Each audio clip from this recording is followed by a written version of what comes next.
Okay, hello. It's episode 18, and now we are jumping in antihero, right, Paul? And we've covered heroes, Yep, the virtuous white hat hero. heroes, and the biblical model, and we're still in the process of creating this model that we're going to show everyone on the website. And then we've covered the dark hero, Batman, Yep, in the game, Batman. right? Oh yeah, So now we're moving, and this is probably my favorite little genre is the anti-hero, and that yes. to spaghetti westerns. So, and I think that's more my wheelhouse than yours, but I think you've seen a couple and have read a couple. So, Yeah, and I've seen a couple, of course, at your recommendation. But also, I mean, as we looked at this and as we talk about it, I mean, there are definitely some corollaries to other contemporary anti-heroes that we can see. That I'm going to kind of bring out at some point and say, oh, these are guys I'm familiar with. Of course, one of the most famous ones, like I mentioned last time, would be like Jack Sparrow. A very classic or good example of a classic anti-hero. But yeah, this is definitely your wheelhouse. So I'm excited to see what you bring. okay, great. So now these are spaghetti westerns, and this is series I call it pasta and pistols. This little part because that's what we're talking about, and I think, but to set the stage for the spaghetti, we have to identify its special niche in the overall Western canon, Right. and that's kind of interesting because a lot of our audience who's younger doesn't really have that. They're digital natives, but they're not, American Western frontier natives. So they don't. It doesn't it doesn't really speak to them. And I think what we've kind of been, as you and I have been kind of working this up, this is going to be. I mean, all of this series, has been a conversation, but this is going to be a real just talking point, and we're just going to talk about things as they come up, and you'll have questions, and I'll hopefully have answers. Oh, lots of questions. Yeah, and that's part of the fun, though. But the overall goal, and I think we can have a couple of episodes devoted to this. The overall goal is to develop this profile of the anti-hero and its place, if we see a scriptural place, or how it might be a pivot from the biblical ideal, but how it fits in this overall model of the hero. And God's calling for us, and the hero and to be heroic. But it definitely adds a new spice to it. And frankly, before we even jump into that, one of the things we've really stressed is that the anti-hero is really setting the table for a lot of modern intellectual property that is the most highly regarded product that Hollywood's pumping out, and absolutely certainly the most valuable. Yeah, and I think it's important that we remind our listeners that, especially as we've gone through this journey, which I don't know when they've listened to what episodes, but just as a reminder, the journey of the central character is what really kind of defines the hero. And as we've gone and we talked about a continuum where you have like this virtuous hero on one end, the dark hero kind of trending toward where we are now, the anti-hero, it's still a centrality of character that really is our defining characteristic of what a hero is. It's a literary hero, not a moral exemplar hero. Right. And so we can say that they are anti-heroes in the literary sense, very much in the Campbellian Joseph Campbell kind of way, that they follow a progress, that they have some trek and journey that they go on, and it follows them. But these are not moral exemplars in any way, shape, or form. No. Let me throw one more element. I was reading and watching some documentaries on this, and just trying to digest and trying to jog my memory as stuff came up. And of course, as I mentioned, I've sent a table of just some thoughts on what makes this genre unique, the spaghetti western, and how it approaches the anti-hero. One of the elements that they added, and this is some of the directors, the Italian directors were especially prominent in this. They almost added an element to Campbell's model. And of course, Campbell's model is a trajectory Right. hero, and it can be applied to actual people. It can be applied to characters, and, but it develops this sense in our mind of the development of a hero development. One of the things that I think, and Tarantino really stressed this, and with some of the directors like Sergio Corbucci, is that the hero has this, well, the anti-hero, the what I do to distinguish this is I say the primary protagonist. The main protagonist that is driving the narrative has this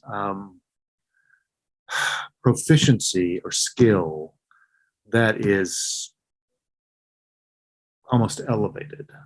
Like Yes.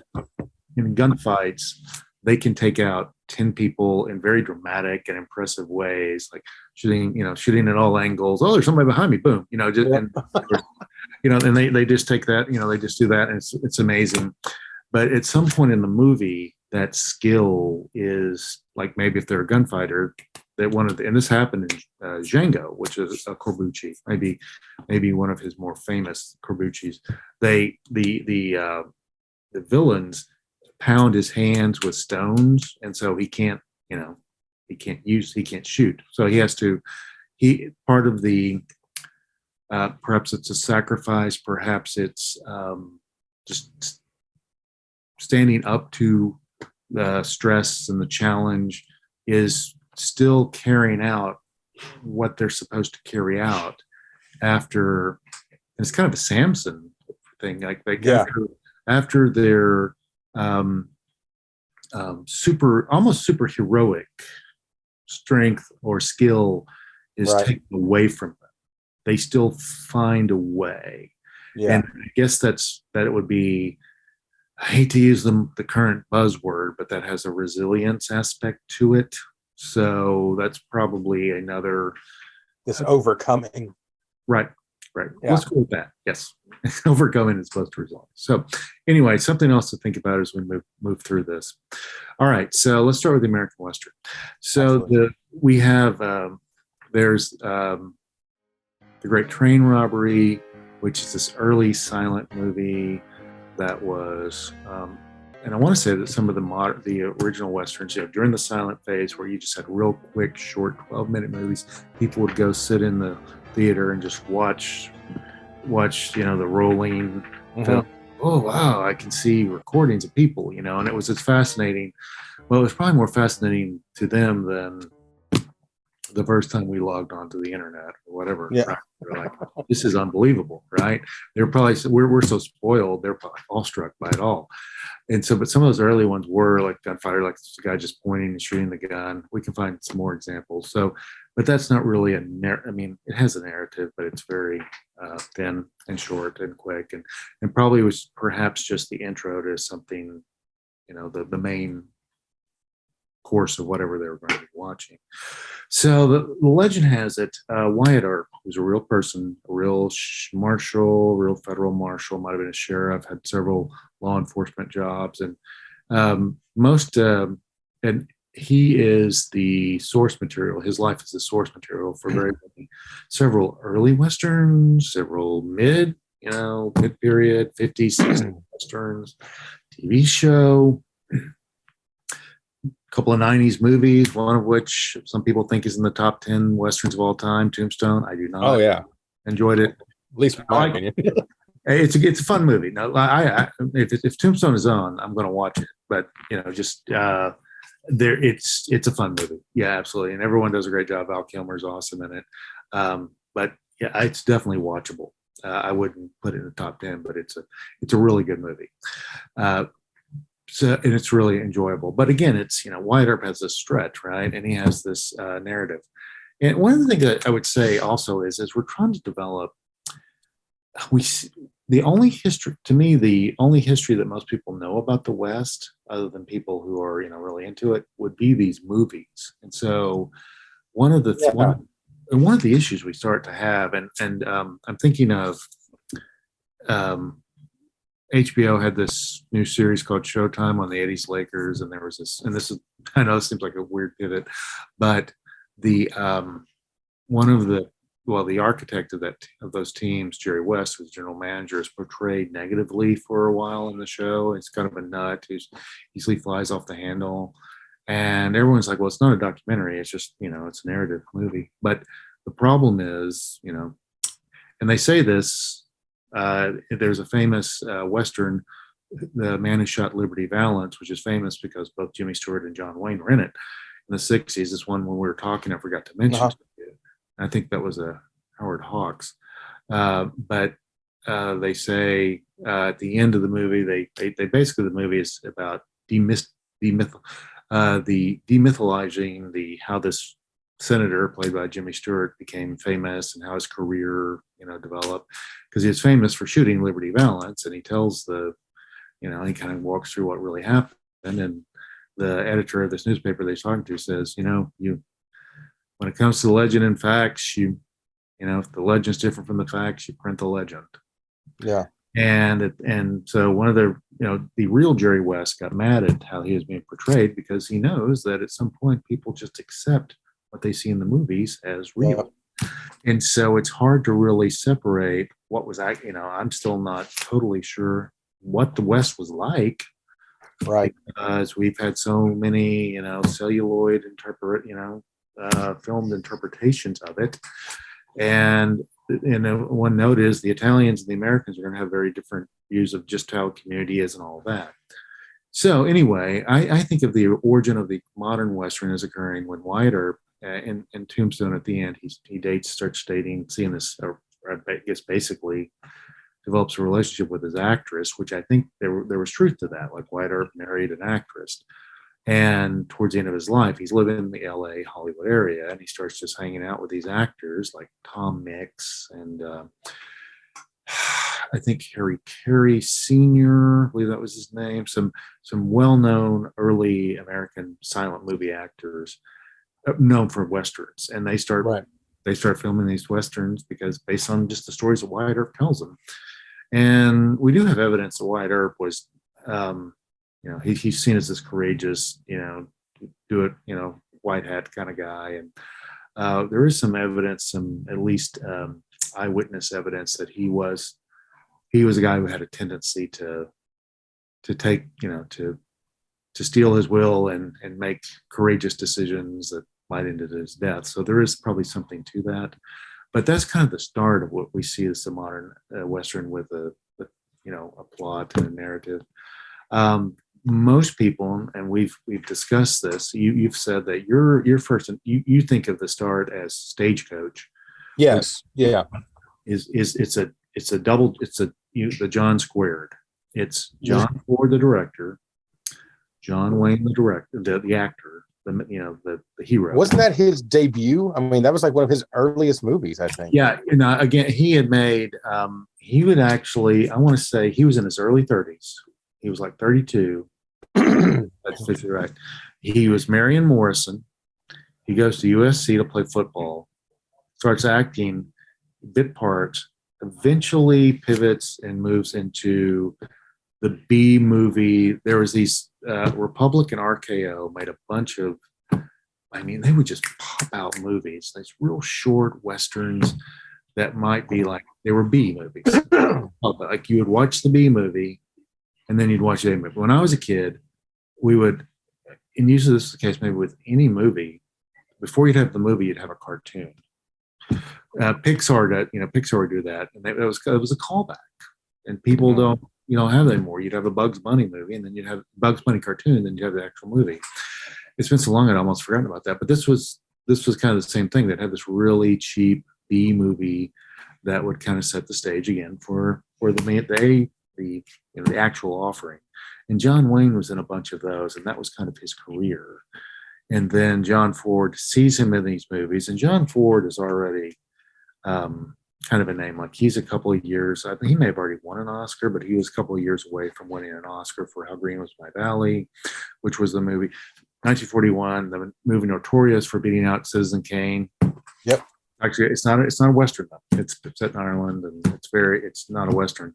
And by the way, John Ford ends up winning 3 Best Director Oscars, so he has the most.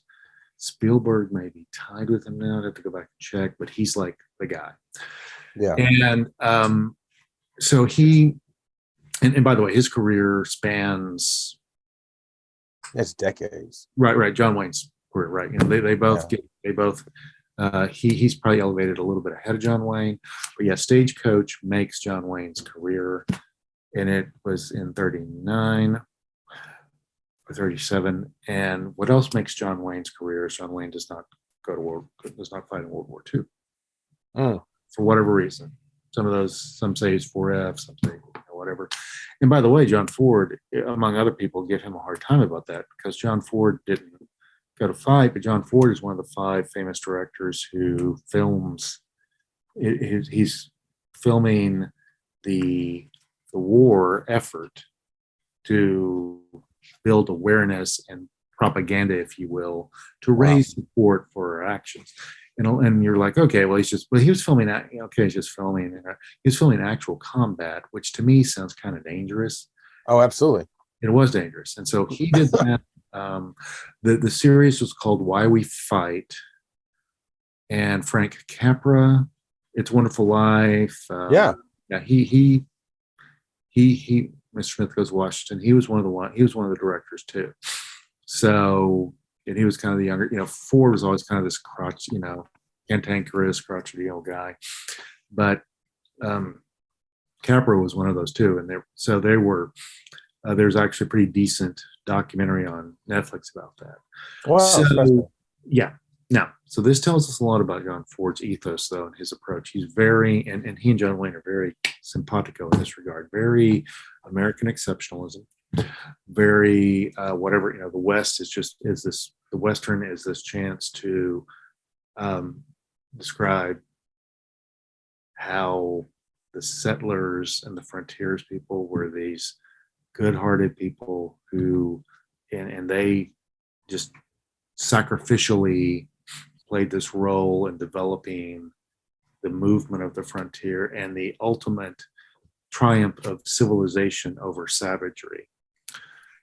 And I mean and you can see that very much consistent throughout these movies. The way that you see the Indians and right. The Native Americans, if you will.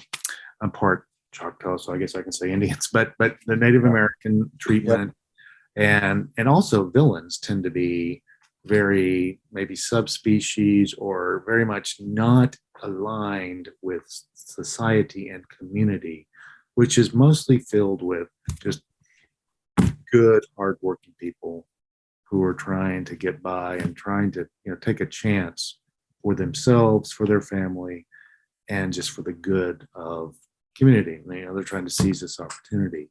And so you see that thread throughout, and you see it as a very, the movies are, in a sense, also the sense of propaganda stays with us. So John Wayne becomes a dominant force in the genre, and obviously a dominant force in Hollywood. A lot of his really good movies weren't westerns. The Quiet Man was great. And that wasn't, usually people think of John Wayne Western or military, but Quiet Man was neither. And so he actually did a really good job in that. And so he had capacity to act. A lot of people don't see that in him, but there were some movies where maybe it was overlooked. The 50s, you probably have High Noon and Shane as your most classic westerns you take away. John Wayne made several that were late 40s, early 50s. Red River, Rio Bravo. Those were pretty heavy. I'm sorry, Rio Bravo maybe in the 60s, but Red River is when his son Montgomery Clift basically takes over the wagon. That they get into a fight, and they're trying to run a cattle trail, and he takes it over, and basically John Wayne tells them, okay, when I see you again, I'm going to kill you. And so they have to kind of work through that. And that's probably a lot of it, because John Ford plays against John Wayne's characters, or maybe this was John Wayne, this resolute, I'm going to do what I have to do, which includes killing whoever I need to kill. Which that's another famous John Wayne line in Big Jake. I think he's happened upon by Hispanic bandits, and they go, "Do you have any gold or silver on you?" And he goes, "Nope, but I got lead." And then he, mows him down with bullets. So, there's a lot of, and he has a lot of great lines too. I like Big Jake, but he. You slowly see this evolution from a genre that has some pretty complex narratives and challenges and narrative friction and conflicts to some movies that are kind of, a lot of people like the late 50s and 60s Westerns, and I'll watch them. I think they're fun. They're kind of nostalgic, but I don't really see them as great movies. Right. There's, like I think Rio Bravo's one, and I got to think of the other, but there's the one where John Wayne is the sheriff, and they're dealing with this this ranch owner who's using his wealth to cause trouble, and you don't ever really see the main guy. That sounds like every John Wayne movie. it really does sound like a lot of those westerns.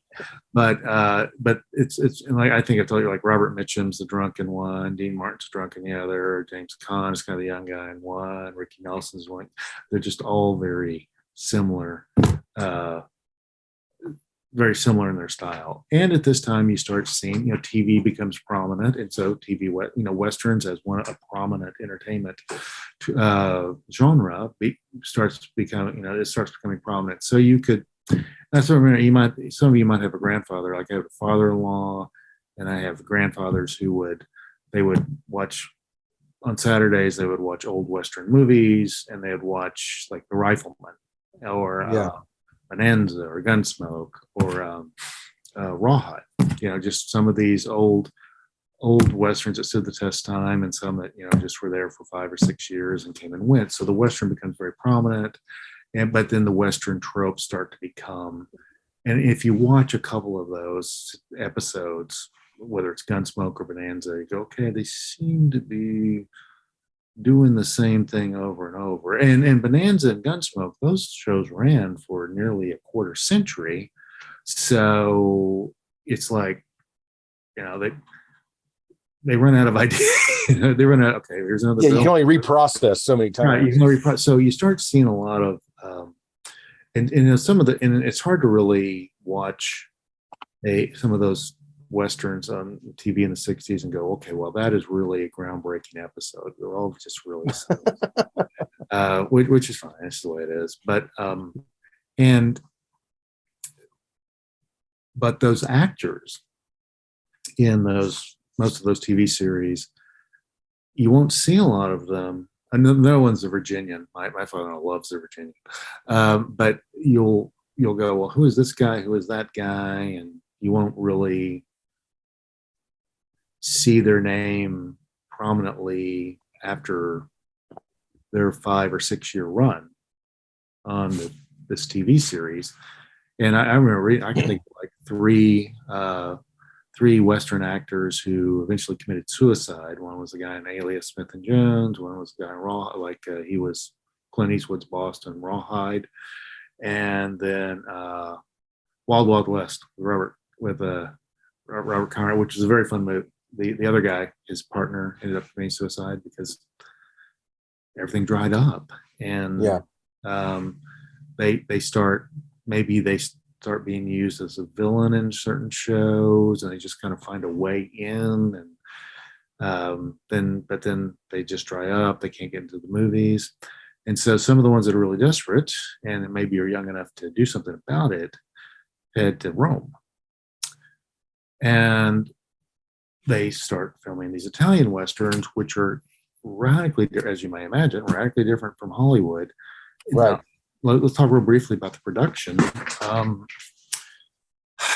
There are several, we talked about suicide on the American Westerns. Working on the Italian Westerns, the spaghetti Westerns, had its own special level of suicide because for explosions, they used real dynamite. A lot of the special effects the actors did, and oh wow, and there was somewhere they were just like an inch away There's a famous story in Good, the Bad, and the Ugly. Eli Wallach, who plays Tuco, and Eli Wallach. A lot of people associate him with this. He always plays like the nasty villain. He's the villain in Magnificent Seven. He's Good, the Bad, and the Ugly. He's the ugly, but he's a bandit, but he's not. Again, there's kind of a moral ambiguity to which Right. one's the good guy, but he's still not the good, right? And then there's How the West Was Won. He's a villain in that, and so he's a villain in all of these. But he was also an accomplished. He won a Tony on Broadway. He was an accomplished. People didn't realize that. They don't. They just think of him in these westerns playing this grungy guy. So, but anyway, when they're filming The Good, the Bad, and the Ugly, Leone's explaining to him. Of course, he's Italian. It's kind of hard. His English is kind of meh. But he's trying to explain to him what he wants him to do, and Clint Eastwood's right by him. And he goes, I don't know if I would do that if I were you, because Clint's already been in 2 movies with him. And he's like, there's certain things we do that you think, oh, that looks good. You might die. And there's this one scene, The Good, and Bad, and the Ugly, where Tuco, Wallach's character, jumps off a train, but he's still attached to this soldier who was had him prisoner, so he has to get off. He has to disconnect from that, and so he puts the guy on and it's kind of a funny scene. He puts the guy on the tracks and puts the chain over, where the wheel's going to come, and he's just kind of ducking and letting the railroad wheels just, split the chain. It was told to him later that if you had raised your head maybe 6 inches per foot, you would have been decapitated. So that's how, those were the margins in the Italian. And of course, Wow. they had a way of doing it.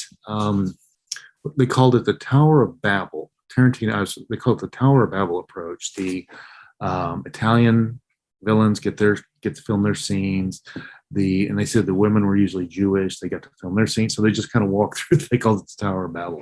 So there was just this way of filming that took forever. And it was just hard for these spoiled Hollywood actors to kind of get a sense of what it was like. And it was different.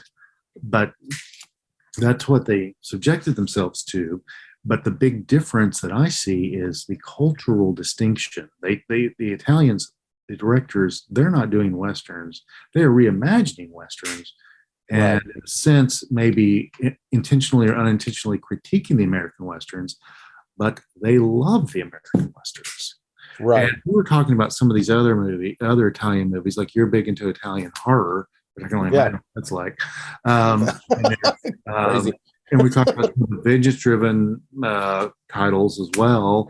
And there's comedies, and these guys, and obviously they're what they call the sword and sandal epics. Yeah. And these guys worked as second unit director, like Corbucci. The two biggest names are both Sergio's. There's 3 in the Italian cinema, Western cinema, Italian spaghetti Western cinema. There's 3 Sergios. Leone is most famous because he did the Dollars trilogy. Second is Corbucci, who did a bunch of great titles. The Great Silence. He did the Mercenary trilogy. He did Django. And then there's Sergio Donati, who's better known as a writer. But Corbucci and Leone worked together on The Last Days of Pompeii, and it was a big hit. And it was so big that people thought that they both were responsible for that, because they filmed a lot. They did a lot of the second unit work, and they filmed probably a majority of the movie between them, because they were, and that's a lot of things. When you look at the movie, the filmmaking business, a lot of people don't realize, well, the director is not always the director in every scene. You'll have, B and C level directors who handle, okay, you go over there and do this, and I'll make sure it gets done, almost like a subcontractor. Okay, here's my shackle guy. I'll go. That's kind of what it's like, and so that's what they were doing, and they were both, and they both got a lot of credit for that. So much so that they had to say, look, it was Mario Bernardo was the director. Bernardo, it's like it's his movie, but we just, we're happy to get a little credit for it. So, they moved from that, but they loved westerns and they wanted to do westerns, but they took the western motif, the western genre, and integrated their Italian culture and history into it. And, well, I was going to ask a question about this. Yeah, go ahead. If I can just stop for a second. Well, yeah, please do. I've been talking to because I find this idea fascinating. You know, if you take a copy of something, there's always some imperfections. Like, you know, if you take a photocopy of something you've handwritten, there's always some, it's not exact, right? And if you take a copy of a copy, things go even weirder, especially, you know, I used to do photography. So if you take and we would do like old photo restorations, we would take photos of old photos. And so the colors would shift, you'd be some weirdness there. But imagine taking a copy of that, it would just go even exponentially weirder. And that's kind of how I see the spaghetti Western. You know, they're taking a copy of the American Western, but even it is a copy of, like you said earlier in the episode, that true Western life. When we think about life in the Southwest, especially, you know, that's, which is where most of them are set, that kind of, you know, desert area, you know, Arizona, New Mexico, a lot in Texas, right. You know, this very stylized idea of what life was like then, that became the American kind of Western idea. And then these Italians are looking across the Atlantic Ocean, seeing these things and saying, oh, well, that must be what life is like. We're going to stylize that. Right. And that's where I think you get these crazy, just off the wall kind of, because when I think of spaghetti Westerns, I think of course, they very much were time, you know, an object of their time. You have the kind of the 60s. Like I remember A Fistful of Dollars, when I saw that, the credits were like strange and, you know, very, you know, it's surreal. There's a real surreal. There's a great way surrealism to the spaghetti Western. Absolutely. And I'm wondering if that's kind of what we're looking at. The American Western takes a stylized copy of what true Western life was like. And then the Italians are then taking a copy of a copy. And so you get these strange, because that's what the guys in horror were doing. You know, of course, they're much later, you know, the late 70s, early 80s, you know, Mario Bava, Lucio Fulci, you know, these guys are taking cues from like John Carpenter and, you know, and these late 70s slasher films, and in the early 80s, they're making these giallo films that are just taking that and ratcheting it up because they're stylizing the already insanity that they're seeing on TV. Right. Yeah, that's probably a good way to look at it. Now, Leone used to would brag that he had done research and that his movies were more aligned with the real West than the West. And clearly, by the time he starts making his movies in the 60s, the American Western has become cliched and is very much, and you know, it's like I like to say this about current like TV writers. So many of the current TV writers write based up, it's a copy of a copy. They're writing based upon the TV, they're informed by the TV shows they saw as a kid. Whereas the TV writers, the early ones, maybe 50s to early 70s, if you will, they're writing based on their experiences in real life. Obviously, you can't have that in the American Western, because none of the writers were around then. But yeah, I'm very confident in when I say that I don't think that any of the American Westerns were diving into American, you know, Western history and trying to understand what was really going on and what it really looked like. Leone, you know, was very adamant and arrogantly just defined and like, I did do that. I know what's going on. So, you know, I don't know, but I think to me, I still agree with you that the American Western is built upon the American ethos. Some might say the American myth of exceptionalism, and it follows that, you know, as a basis, as a foundation, at least up until we start seeing the spaghetti Western concepts take over. And so it's based on that understanding, and all these people that are moving to the frontier are well-meaning, want to develop community and want to succeed in a difficult time and to embrace this challenge. Whereas the Italian ones are very much built upon Italian culture and what they're informed, because Right. while the writers, the writers that the American Western writers that are contemporaries of the Italian writers have this experience, let's say they were born in the same time. The American writers, they didn't, they had to go through the Depression, and that was bad. But they had, World War II, American government, American Yep. society overcomes. And that we're not, as they always say, we have very little impact from the war because it's all in Europe. Well, the Italians are right there, right? Yeah. They are teenagers in World War II. They're teenagers when fascism starts, or young kids, into teen, when fascism starts rearing its ugly head and starts taking over. And when Hitler loses faith in Mussolini and just marches into Rome and basically takes it over in the early 40s. And that's the atrocities that occur with that. That informs a lot of the violence that these movies have. And it informs, like Corbucci would say that his movies are responses to fascism, anti-fascist, fascist against fascist. And so you see a lot of that happening. You also see shades of Marxism, which is perhaps less and more in the revolution, as opposed to this economic, although that's part of the economic, but this, we're waiting for the revolution to happen, for the people to rise up, the peasants, whatever you want to call it, to rise up. And maybe less because they think that a Marxist economy would work and that utopia would occur, but just in response to fascism, anything but fascism. So yeah, you definitely see that, and you definitely see the experience of their losing. Some of these movies, like The Good, the Bad, and the Ugly, set in Civil War, and whenever the Civil War is involved, they tend to be a little pro-Confederate because they all grew up in Rome, the southern tip of Italy, poorer, more impoverished tip of Italy. And so, and where, there's more industry in the northern side. And so it's. Yeah, mirrors. Yeah, similar to where we were in the Civil War. And so they tend to be more pro. And they probably understand the idea of fighting back against what they seemed an oppressive government, especially growing up in that fascist regime. Absolutely. And so, and they see anything that's a fight against freedom. And so that's how they see it. Yeah. And of course, they don't, and none of these movies delve into the slavery issue. Right. And which we listeners, please know, we are not pro-slavery. We're both from Texas. We didn't take a dog in that fight. No. Wasn't Southern either. No.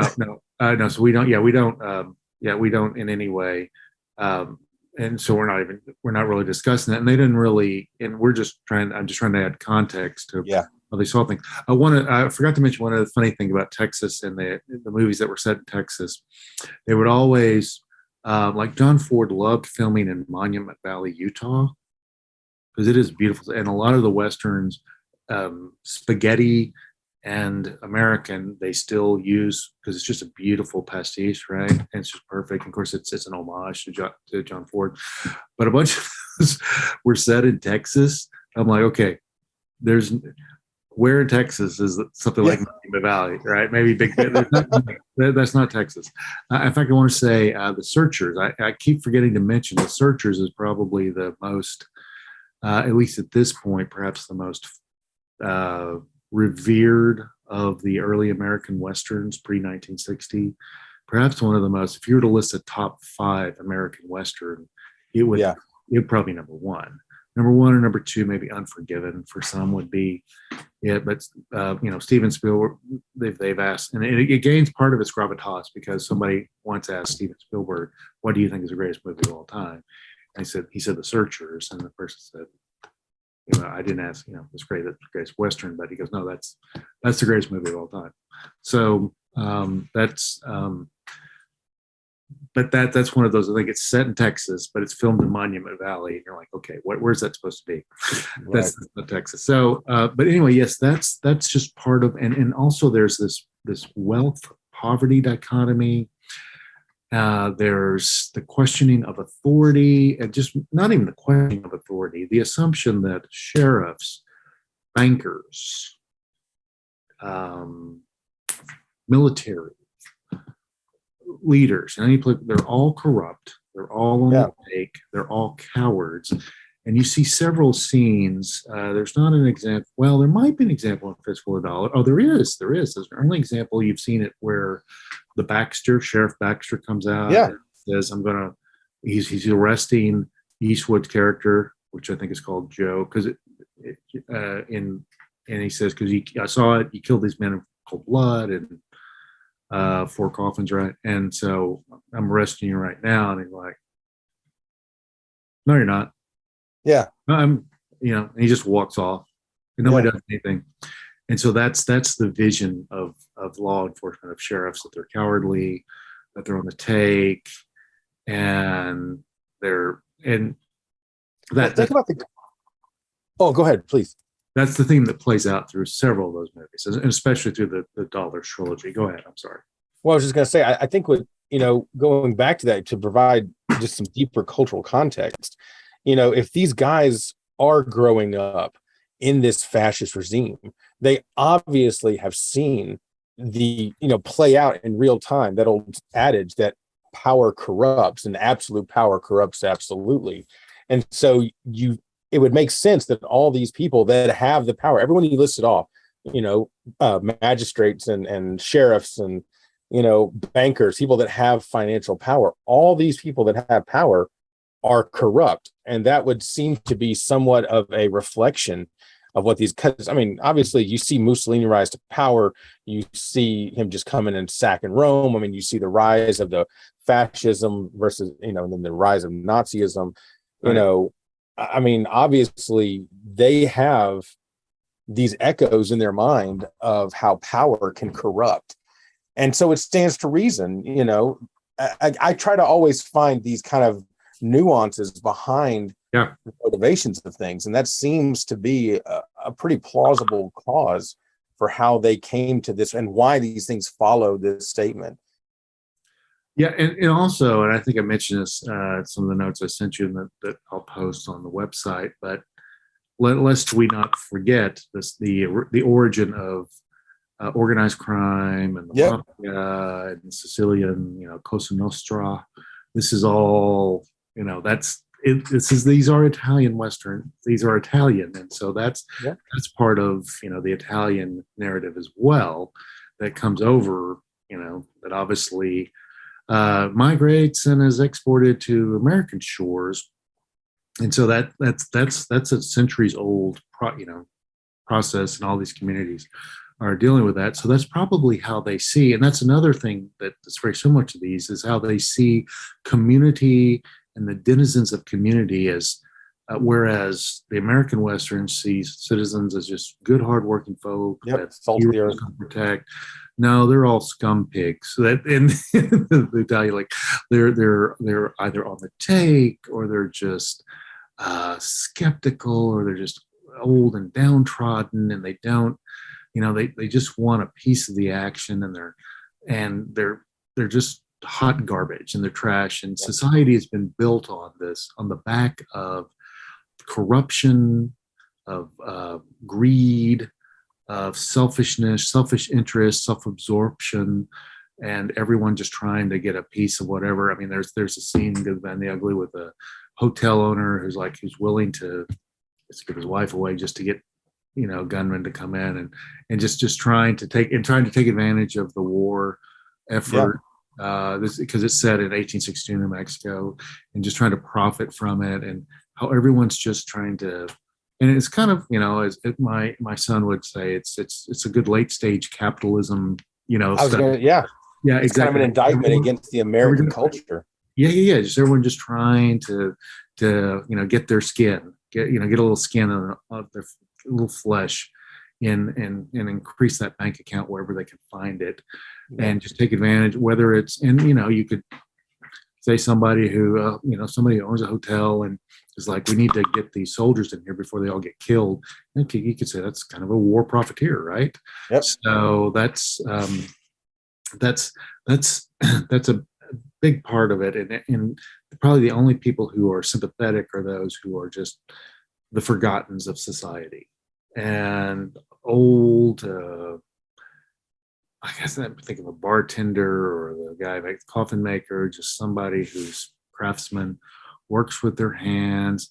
And that's kind of Marxist too, because Marxism sees this modern mass consumption yield mass production, which makes, that tradesman who was a craftsman and took love and joy in creation, and just makes it irrelevant economically.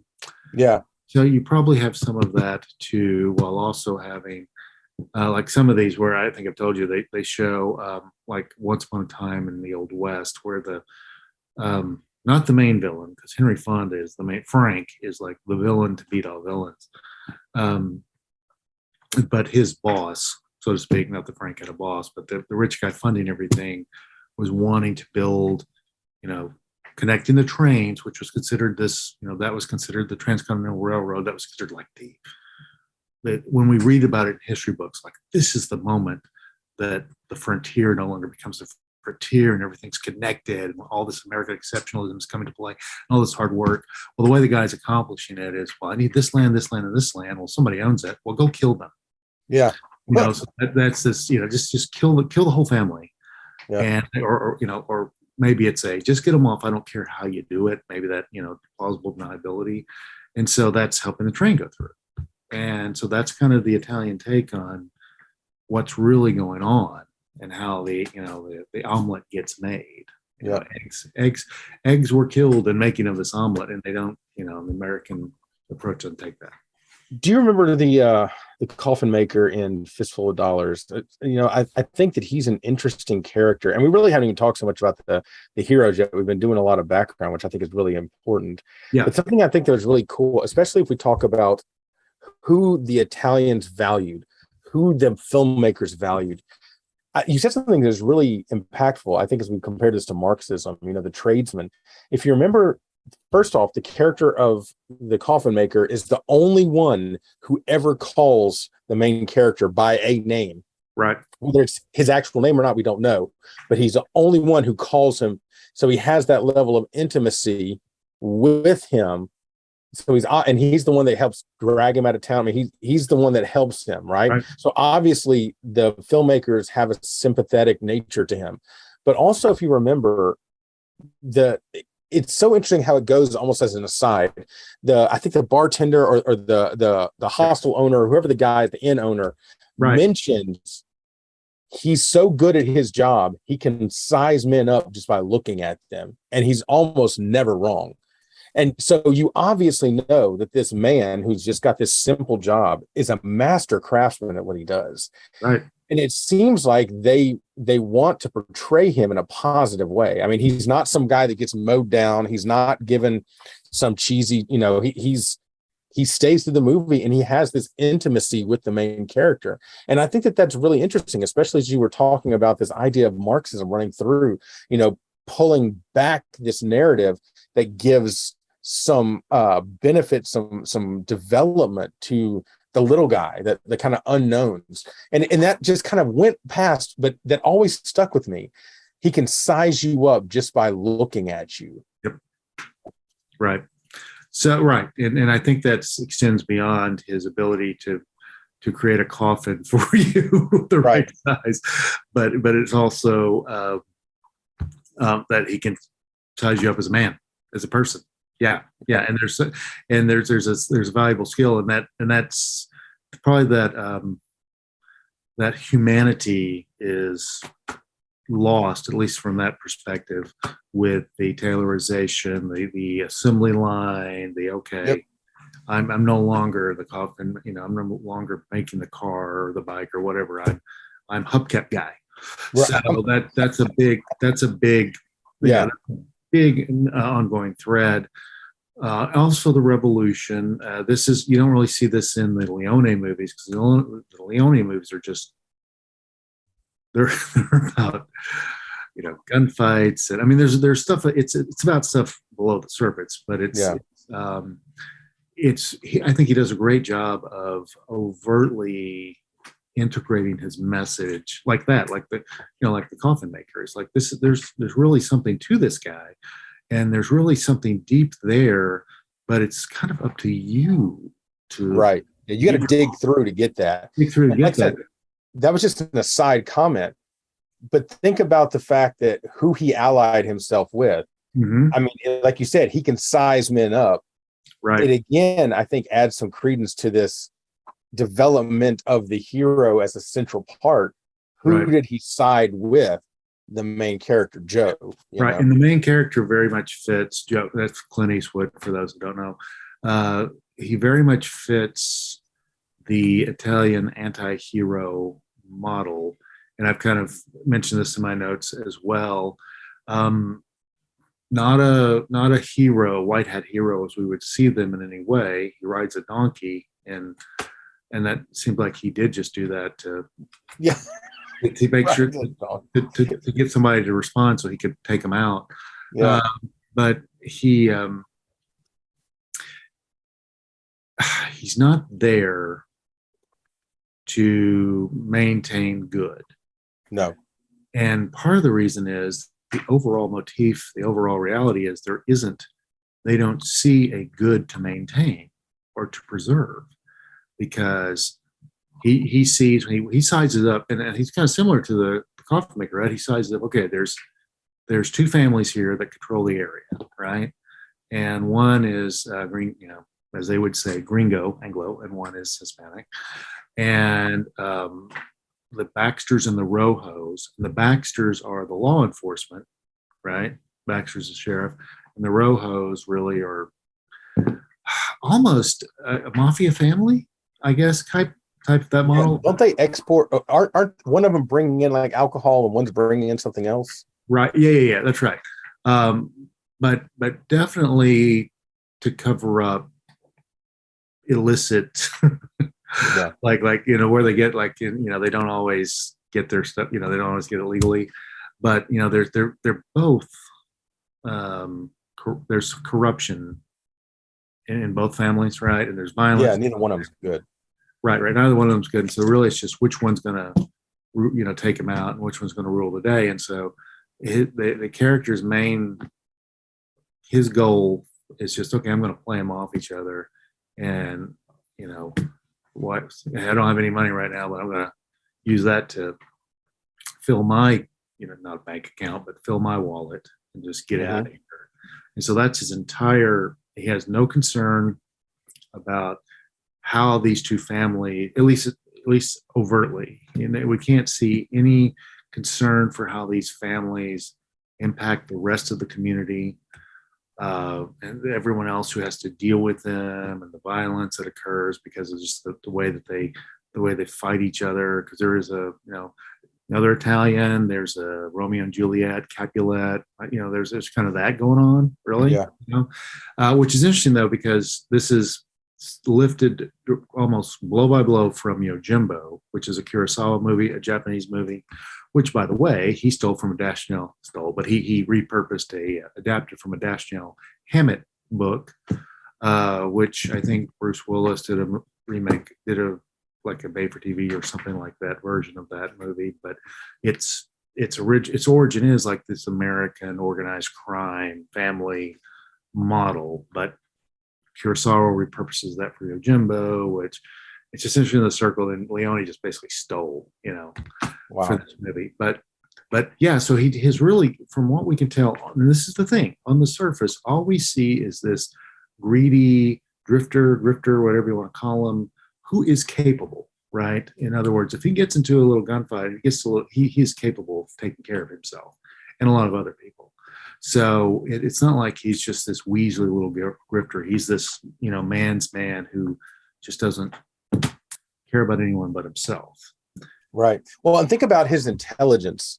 Yeah. And how, and I don't want to give spoiler alerts away, but there is, of course, the movie's 60 something years old, but yeah, there's this element where he uses his greatest element is his mind. He puts this machination into motion, and he realizes by playing these guys against these guys, ultimately I'm going to come out on top. And when things start going awry, when things start going afoul, and he has to ultimately stand kind of and deliver, he I need to plug in my phone. Go ahead. Keep talking. he has a moment where the final showdown, he outsmarts the main guy by using what he knows about this guy against him, and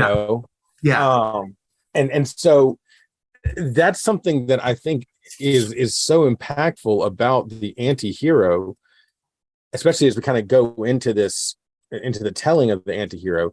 The anti-hero is more than just a force of nature. It seems like the anti-hero's greatest attribute is always his intelligence. That he outsmarts, outplans other people. And that's kind of why you get this manipulative aspect. Like there's a manipulation factor to these anti-heroes that you don't really see. The virtuous hero relies on his moral exemplarness. The dark hero relies on a lot of times vengeance or some driven nature. That's kind of their two greatest aspects. But the anti-hero seems to rely on his wiliness, his ability to manipulate situations, sometimes on the fly, to come out on top. You'll see that. That's very clear. Hang on, let me get this kind of connected. My phone's sorry, my computer's battery's low, and we have a few more things we want to get out here. Let's see. Good, it's working. Okay, so you'll see that very prominently, and that's very, very prescient note that the anti-hero sizes up the situation, sizes up the people involved, and remains. It's the classic. He's playing chess. Everyone else is playing checkers. Yep, and that's what's going on. They're not, and you'll see how the other characters are in the moment, and you would think. And here's the other thing too. You would think that since these are westerns, they're violent, I put action movies in different categories, but obviously there's action going on, and the characters in their situation are facing death potentially. How they always think through, and it tells you that they've been in this situation enough that they are able to work. Okay, I want this to happen. This is going to happen, so I want this to happen. And so when this happens, I'm going to be prepared by doing this, right? They're planning, they're proactively making decisions that will save their lives and help them achieve whatever they want to achieve, wealth or whatever. And but it's their intelligence, whether it's street smart or whatever you want to call it, but they are smarter than their antagonists, and they're smarter. Absolutely. Else. Yeah. And so they come up with like Fistful of Dollars. Like, we don't want to give too much away, but he sizes up. They size up the ego of their opposition, and they play off of that. Yeah. And so in that way, they gain. Well, we'll call it agency or whatever. They gain control of the situation, and that's really the story of all of these. At the end, when when everything comes to blow, and you're about to have the climax of the show, the movie, and the story, it's always they have control of the situation. Yeah, because they've thought through it and they've planned ahead, and that's probably the bigger takeaway than almost anything, because there is. You could say that there are examples of courage to what they do, right? But like in Fistful of Dollars, there is a clear example of selfless courage, right? The main character, Joe, does something that is of no benefit to him. Right. He didn't have to do, which he knew would have repercussions because they told him. Right. Yeah. he sacrificed. He made a sacrificial decision, Yep. and from what we can tell, um, he made the sacrificial decision without fully. I mean, maybe he fully. I guess he fully considered the consequences, but he didn't fully consider his exit strategy, and that didn't work well for him. But then again, maybe he did because he did find a way out. And the way he found a way out, his exit strategy turned out to be pretty impressive. So, that's one of the other interesting aspects that I want to say about these anti-heroes is they have their overall motivation, from what we can tell, is strictly selfish and profit driven, but they have this Avenger. And that's one of the things that always frustrated me about the the Avengers, even though we had all these movies. What are they avenging? Yeah. That's a great point. They're not avenging it. They're not. Why are they called the Avengers? Because something else, because they're not avenging anything. The anti-hero it will avenge things and will help people who can't help themselves, often facing to help themselves. Right. Sometimes it'll help themselves, but then something like this, the example in Fistful of Dollars, where he saves he reunites the mother with her family. Yeah. And his only explanation for it is, when they ask, "Why are you doing this?" "I knew someone like you, and I wanted to help. I wished I could have helped them." So, I picture also,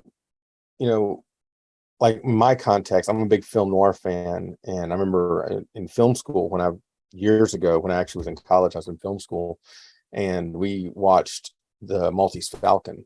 Yeah. And so, Sam Spade is very much a anti-hero. I mean, he's a private investigator, but let's be honest, he's in it for a paycheck. He gets kind of wrapped up in this whole thing. Yeah. And he starts kind of playing the sides against themselves. Gutman, the fat man, wants the Falcon. He's got this woman there, O'Shaughnessy, I forgot her first name. She's the Mary Astor character. This whole intricate plot, right? But Sam ultimately outthinks all of them, and in the end, he has the option, even though he's in love with the leading lady. He knows that she killed somebody, and so he turns her over. He still does this kind of culturally relevant thing. He turns her over to the police. And so I see this element, and you can think that, again, Jack Sparrow, very much, can he sword fight? Yes. Can he, shoot a pistol? Yes. Is he a decent pirate? Yes. But he's always out thinking everybody else around him. And that seems to be one of the main elements of the anti-hero. Yeah. You have to outthink. And I love what you said. And I hadn't even thought about it, that old saying of, he's playing chess, everyone else is playing checkers. I'm on a totally different level than you. And maybe that's what distances the anti-hero so much further than the rest of society, why they become, why they can be kind of villainous, but still see their ends met and follow that progression that we have, that makes a hero a hero. Because they're out thinking everybody else. Yeah, and there's a couple of interesting connections that I kind of think through, like why, because we usually don't ascribe intelligence to the white hat hero, the hero. And I kind of think about that because part of what's interesting about the anti-hero is there is one connection that usually they have with the hero, is that they're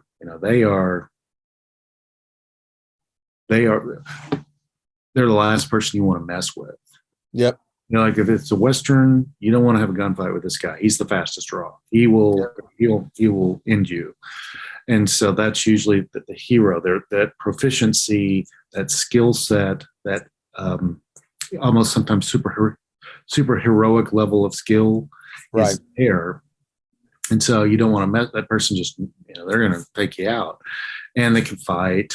Well, they're a man's man, if you will, in that regard. But usually the hero has all of those, but the hero doesn't have the intellectual capacity. And part of it, you would think, is because, well, if they're so good at all this other stuff, they're like, I really don't have to scheme. I'll just, when push comes to shove, I'll just make it happen. But the anti-hero never leaves that to chance. And I think part of that is perhaps the moral relative nature of it, because probably some of the means that the anti-hero goes to win are things that, again, the hero's not supposed to consider, right? They're like, well, that's wrong, so I'm just not going to do that. Yeah. Like there's one scene where in a spaghetti western where the anti-hero facilitates his surviving, his something he had planned, that, he orchestrated everything. Part of the orchestration was when the guy he's with is asleep, he takes all the bullets out of his gun. So that's part of the planning, right? And you're like, well, this just doesn't seem right if you're the hero. But that's really not it's not about right and wrong. It's about survival and non-survival, success and failure. But then sometimes it will sometimes, like, to do what he thinks was right. If I'm not mistaken, he killed some people. So there is that clear ends justifies the means. Like, this is the right thing to do. Right. So he's going to do it. And it also speaks to another thing that, and maybe it's a distinction between the anti-hero and the true villains, because it's harder to distinguish, obviously, in these movies. Right. Absolutely. Maybe one of the distinctives is the anti-hero sees people who are caught up in the game, or whatever you want to call it, who should not be subjected to all of this. Right. And he try to minimize the casualties of the collateral. He's really, and I think he's truly touched by the collateral damage and the way lives are treated, and thinks this is, if whatever moral ethos he has, he says this is wrong. Yeah. So if I have the power to correct that, I need to do that. And so I think you see that Avenger. You see, I think that's a real, whether it's a moral standard or just doesn't, which I guess is, moral standards, when it just, if you don't have like a guiding written principle, you're just like, this just doesn't sit right. This is right. Then I think that's very much part of the model of the anti-hero. Well, and I think you said something that's really interesting too, that the line between villain and anti-hero is somewhat, in some cases, almost non-existent. It seems like, and as we look then, which we haven't even talked about villains per se on this continuum, which I think would be an interesting direction to go. But as we think about the villain, what is the villain's one thing that they have? If you look at narratives specifically, villains broker knowledge. They have something that they know that we as the readers, or we as the viewers or whatever, don't know. And that knowledge gives them power. And it seems like that is kind of what we're alluding to with the anti-hero. They touch on that. The Joe, or the man with no name, has knowledge that both families don't have collectively. And that's that he's working both sides. Right. Because and this brokering of this knowledge is really what puts him one up at step of the game. Sam Spade, knows that there are multiple people involved in this scenario looking for the Falcon, and that one of them's fake. And so this this brokering of the people and using this knowledge to their advantage is much more, is really where they come out on top. And we see this with villains a lot of times, you know, like I think of one of the greatest villains in literature. I go back to like Iago from Othello, you know, one of the most scheming, evil, but beautifully crafted villains in literary works is Iago, who knows Desdemona is innocent, Right. but yet he brokers what he knows versus the jealousy that he knows Othello has, and that's how he concocts this tragic tale. And I think that if we again are putting on a continuum, right, the virtuous hero, the dark hero, the anti-hero, it seems like that kind of where the two Venn diagram together is using that element of knowledge as the prime source of their power. It's not the moral exemplarness. It's not their broken nature and kind of twisted sense of justice. It's, I have some piece of knowledge that you don't have, and I'm going to exploit that.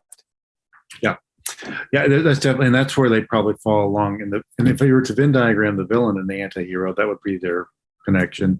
The connection between the anti-hero and the hero would be courage, not moral courage, but right, to lay it on the line. And with the even though they're using that information to broker an advantage, it's still a situation where they could lose their life, and they're still willing to do that. And like I said, there's several aspects of that where you see that they accept that, like Eastwood saying, "Good, the bad, and the ugly." Or were you planning on dying alone? It's like they just it's an overarching, death is another overarching theme in this, and the sense that they are just like one slip up away, and so that's why they are taking these extra steps and understanding how to play off of each other. And it's very Italian, right? You can see this happening in operas, and how this understanding of people and humanity and what makes people tick and how critical that is, and how he's filling both sides with false information. It's because he knows, based on his reading of those people, that's how they'll respond. Yeah. And so he's, the tragedy at the end where, that don't want to spoil too much, but when they have the final, like, not the final conflict, but the conflict between the two families, I mean, that's his fingerprints are not, absent on all of that happening. Oh, absolutely. He was a player in that. It didn't quite work out financially the way he thought it would, but a lot of it happened the way he expected it. And that's, again, that death is, and death is impartial. In these, death is just like we say, from a Christian perspective, it's coming for all of us. Everyone knows it's coming. They know it's coming. It's very much a part of their life. Clearly, they cause it. They experience it. So it's this is not a spaghetti Western, but one of my favorite lines, Outlaw Josie Wells, they have this, they called her the squaw. Of course, she's female Indian. That was Native American. That was with them, and it's the other person that Clint Eastwood's riding with. He goes. Eastwood asks him, "What happened to?" And Eastwood's Josie Wells, of course. He asks, "What happened to? What happened to her?" She goes, "I think the soldiers picked her up, and so she's gone. She's not with. She's captive." And he goes, "That's a sad thing, She goes, People I want aren't around for very long." Josie Wells says that. It's his response. Yeah, people you don't like aren't around for very long either. So it's like they lose people, but they also are responsible for the death of people. Absolutely. So those are a lot of the themes. Obviously, one of the themes I mentioned that we can talk about is the Italian focus on eyes and the facial expressions, and how the faces are just so, they just seem so real. Like when I think of what a face would look like that had to live in the Old West, whether it's face of someone who's good or a hero or not. It just seems like it would be more accurate. Like the Italians had a more accurate idea. Just the, sunken. Yeah, Salo. Yeah, Yes, Salo. Just, and just look like they need a meal. Yeah. Bath. And so that, I don't think the American model really pushes that too much. And then they have like you said in the movie, you see this in the Italian horror movie, you see this across the scope, is that focus on the eyes. Yeah. The eyes are telling us, and how the eyes are explaining what the person is thinking. And that becomes a critical piece of several titles that we're going to discuss, how you see that. Yeah. So we still got a lot to talk about. Yeah, so we I'm do. excited. Great. This is a world I only comment on. So, well, yeah, if you have a chance to see any of the movies, especially Good, the Bad, and the Ugly, before we go to the next episode, cool. If you have the time, but if not, I'll just walk you through it. We'll go from there. All right, then. So we'll pick up.